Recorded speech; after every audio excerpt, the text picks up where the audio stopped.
Willkommen bei Nextmove. Mein Name ist Stefan Möller und hier auf dem Kanal geht es um Elektromobilität. Heute gibt es brandheiße Schlagzeilen zum Marktstart des ID.3. Gerade eben ist ein spannendes Dokument von VW bei uns eingegangen. Im Videos gibt es Infos zu Lieferterminen und Bestellstart für alle, Zeitplan Markteinführung, welche Funktionen zum Start noch nicht kommen, wie ihr als echter First Mover am Software-Feinschliff mitwirken könnt, wie ihr 3 Monate gratis einen ID.3 bekommen könnt und wie Nextmove bei der Bestellung agiert.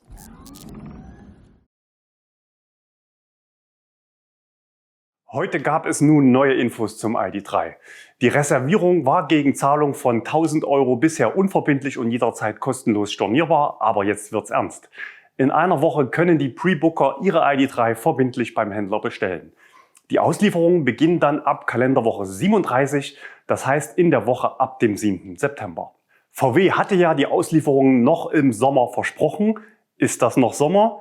Ja, ist es gerade so. Circa 2 Wochen vor dem Herbstanfang sollen die ersten Kunden ihre Autos bekommen. Aber der Start läuft etwas anders, als man es von einer Marke wie Volkswagen vielleicht erwartet hätte.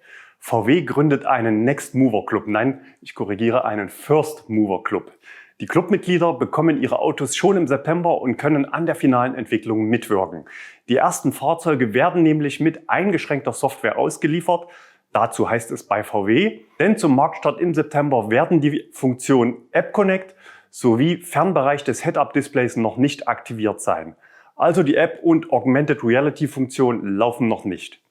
Weiter heißt es, mit der Öffnung dieser Community bietet Volkswagen einen Erfahrungsaustausch unter allen ID-First-Movern und auch einen direkten Draht zu Volkswagen.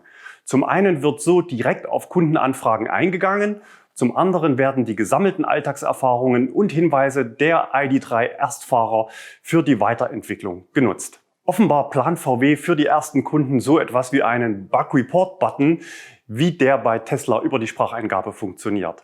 Als Dankeschön an die First Mover gibt es für Leasingfahrzeuge von Volkswagen die ersten 3 Monatsraten geschenkt. Tja, nun könnte man sagen, das ist ja echt ein Armutszeugnis für Volkswagen. Jetzt ist doch klar, warum der Dies entmachtet wurde. Man kann es aber auch anders sehen. VW orientiert sich bei der Markteinführung des ID.3 auch im nächsten Schritt an Teslas Model 3. Erst lange angekündigt, dann eine Präsentationsshow, dann ein Reservierungstool mit Anzahlung, Umstellung auf Online-Vertrieb, Software over the Air und die finale Entwicklung der Software erfolgt beim Kunden. Oder gibt es vielleicht da draußen schon irgendein Tesla Model 3, das neben Verkehrskegeln auch Geschwindigkeitsschilder lesen und darauf reagieren kann oder an roten Ampeln anhält? Reservierer des ID.3 können aber auch einen anderen Weg gehen und sich für eine spätere Übergabe im 4. Quartal des Fahrzeuges entscheiden. Dazu heißt es, ID.3 Frühbucher mit etwas mehr Geduld wählen bei Vertragsabschluss die zweite Option für ihren ID.3 First mit einem Auslieferungstermin im 4. Quartal 2020. Bei dieser späteren Variante wird das Fahrzeug dann bereits bei der Schlüsselübergabe über sämtliche Funktionen verfügen. Sehr wahrscheinlich wird VW im Juni noch nicht die finalen Preise der Serie verkünden. In der Meldung heißt es dazu, die Öffnung der generellen Bestellsysteme für ID.3-Modelle ist 4 Wochen später geplant, also Mitte Juli. Der ID.3 ist natürlich angetreten, um die Nummer 1 unter den Elektroautos in Deutschland zu werden. Deswegen ist er natürlich hier auf dem Kanal regelmäßig Thema. Wir hatten schon einige Videos über dieses Auto gemacht, zum Beispiel über geleakte Dokumente zur Markteinführung, meinen Besuch auf den Parkplätzen der vorproduzierten Fahrzeuge, meinen Werksbesuch im Zwickau, wo ich mit der Kamera für euch aus der laufenden Produktion berichtet habe. Wir halten den ID.3 für die spannendste Markteinführung seit dem Tesla Model 3. Und bald werden hoffentlich auch die ersten Testfahrten folgen. Also abonniert den Kanal, wenn euch der ID.3 und unsere Einschätzung zum Auto interessiert. Nextmove plant schon länger bei der First Edition nur vorsichtig einzusteigen. Wir haben 50 Reservierungen, werden diese aber nur zum Teil in verbindliche Käufe wandeln. Für uns ist eine Probefahrt mit dem Auto sehr wichtig, um das Potenzial für den Markt und für unsere Flotte seriös beurteilen zu können. Unsere bisherigen Großeinkäufe sind nicht immer planmäßig verlaufen. Beim Nissan Leaf 2 gab es ein massives Schnellladeproblem namens RapidGate. Beim Tesla Model 3 waren es die schlechte Auslieferungsqualität der frühen Fahrzeuge.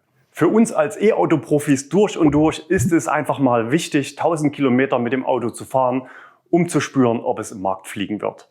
Beim Preis hat VW heute aber die Karten noch nicht auf den Tisch gelegt.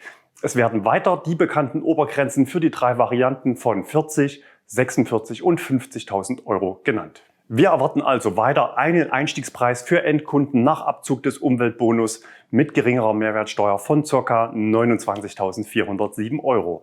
Es sei denn, VW testet mit der Ankündigung von heute mal wieder den Markt und wird noch reagieren. Nach oben kann der Preis nicht mehr, denn da sind die Grenzen gesetzt, aber vielleicht sind sie ja noch für eine Überraschung nach unten gut. Wir bleiben dran, Infos nächste Woche hier auf dem Kanal bei Nextmove. Wer nun doch lieber auf einen frei konfigurierten ID.3 warten möchte, findet bei uns natürlich verschiedene E-Fahrzeuge zur Überbrückung. Also ich freue mich auf den First Mover Club, das wird bestimmt spannend. Seid ihr auch dabei? Schreibt uns in die Kommentare. Wir sehen uns nächste Woche wieder mit Preisen.